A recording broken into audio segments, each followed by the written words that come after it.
بسم اللہ الرحمن الرحیم۔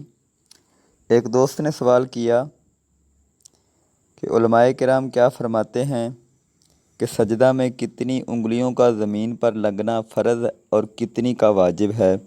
اگر امام یا کوئی اور نمازی صرف انگلیوں کے سرے زمین پر لگائے تو نماز کا کیا حکم ہے؟ بسم اللہ الرحمن الرحیم۔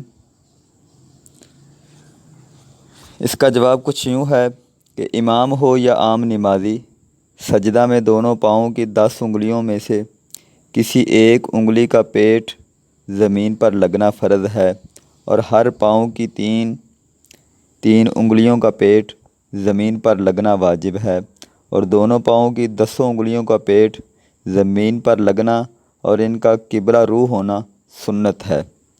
دوبارہ پھر سن لیجئے۔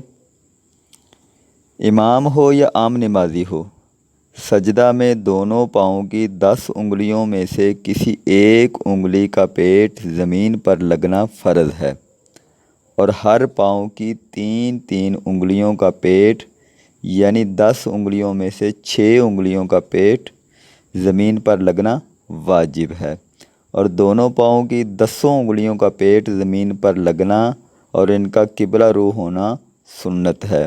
اگر کسی نے اس طرح سجدہ کیا کہ دونوں پاؤں زمین سے اٹھے رہے، یا پاؤں کا صرف ظاہری حصہ زمین پر لگایا، یا صرف انگلیوں کی نوک لگائی اور ایک بھی انگلی کا پیٹھ زمین پر نہ لگا تو نماز نہیں ہوگی۔ اس نماز کو دوبارہ درست طریقے کے ساتھ پڑھنا فرض ہوگا۔ اسی طرح اگر ایک انگلی کا پیٹھ تو زمین پر لگایا مگر دونوں پاؤں کی تین انگلیوں کا پیٹھ زمین پر نہ لگایا تو ترک واجب کی وجہ سے گناہ بھی ہوگا اور نماز واجب الاعادہ ہوگی، یعنی اس نماز کو دہرانا، دوبارہ پڑھنا واجب ہے۔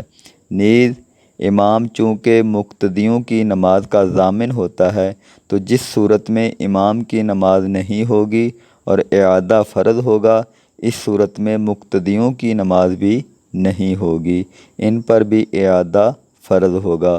یوں ہی جس صورت میں امام کی نماز واجب الاعادہ ہوگی، مقتدیوں کی نماز بھی واجب الاعادہ ہوگی۔ واللہ اعلم عز وجل ورسولہ اعلم، صلی اللہ تعالی علیہ وآلہ وسلم۔